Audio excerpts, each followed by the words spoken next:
Hi, thank you for joining us. My name is Sam Goodwin with Hocoa, your home and business repair network.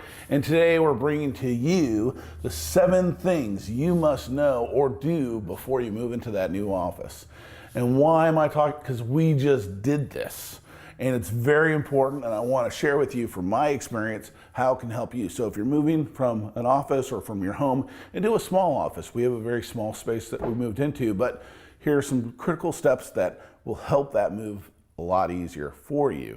The first one is, and the first and foremost is, who are you going to have help you move your stuff? Your furniture, your files, your computer, all that stuff into your new office. Now, if you have a lot of furniture, we had a couple of bookcases, we had partitions, that kind of thing. And so you need to find out, hey, do I have a friend? Do I have somebody with a truck? If not, do you have an app that you can use? There's an app called Dolly. It's movers on demand. It's widely used, and it's a great way to just, if you need to hire some help for the day and you need to use a truck, they have the people for you. So plan that out. Who's going to help you move your items? The second thing that you're going to want to talk about and that you're going to need to know is what kind of internet or phone system infrastructure is in place at your new office. Now, this is important because, unlike me, you spend 3 days and 25 emails to finally get out an internet service that you want, only to find out later, after that 3rd day, that they don't service that area. So it's critical to know which services are in which areas. We were only moving about 8 miles away. So I didn't think that, oh, so-and-so is not going to have service in that area. Well, sure enough, it was. The other thing is when I did find a service, they didn't have the actual line running into the building. So you want to make sure that they do have a site person that can come out and check to make sure that there's lines, or else that's going to delay you even further. So that's a really critical one. The other thing is, do you want signage?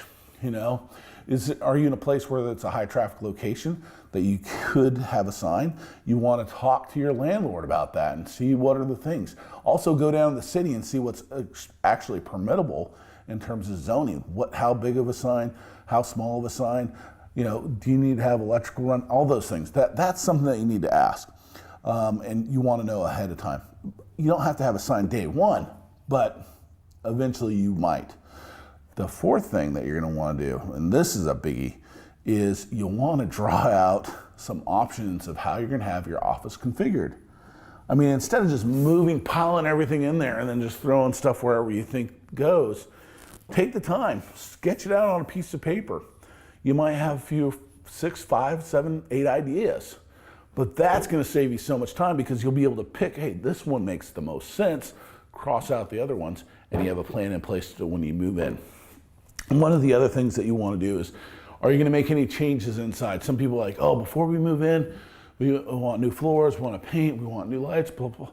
Well, hold on a second. Flooring, yes, and that kind of makes sense. But painting, wait until you're moved in. And the reason why you want to do this is because the lighting might be different. You choose a paint sample and the furniture, it doesn't really go with the furniture.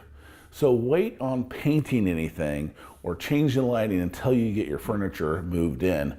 Then make those determinations. That will help you in the process of making your office space awesome, okay?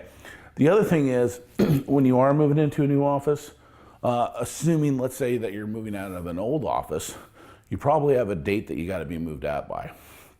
And sometimes people make this mistake is they try to get their start date as early or as close to that end date. Well, what you can do is a lot of landlords will say, hey, we'll start occupancy March 1st, but I'll allow you to move in starting February 10th. So that'll give you time to move things in and prepare moving into your new office before you have to move out of your old one. And that's going to save you a lot of headache. I mean, you don't know how many times it's been like, oh my gosh, we got to hurry, hurry, hurry. Oh, we don't have internet, we don't have this, we don't have that. Oh, we have to be at our old office, we can't be in our new one. So that's a big one too. And the 7th thing that you might want to do is if you have a small office, you're moving into an office location that has other small offices, and you have people that are moving in roughly the same time that you are, you might want to ask them, hey, what are they using for internet? Or do they even use internet? Sometimes people don't even need internet, but every once in a while they might want to stream music. So to save you a little bit on your internet bill, you might say, hey, look, I'll give you my Wi-Fi password. Maybe you pay 10 or 20% of the bill. Is that fair? That'll save you some money, you know? And I know people are like, oh, you don't want to share your password. Look, you're going to be working side by side with these people. You always change the password if something goes awry.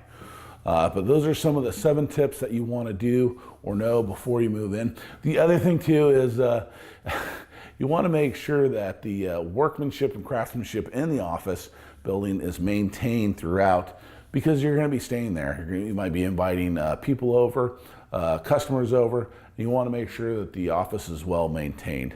My name is Sam with Hocoa, your home and business repair network. Please like and share this. Subscribe if you can. It would be great.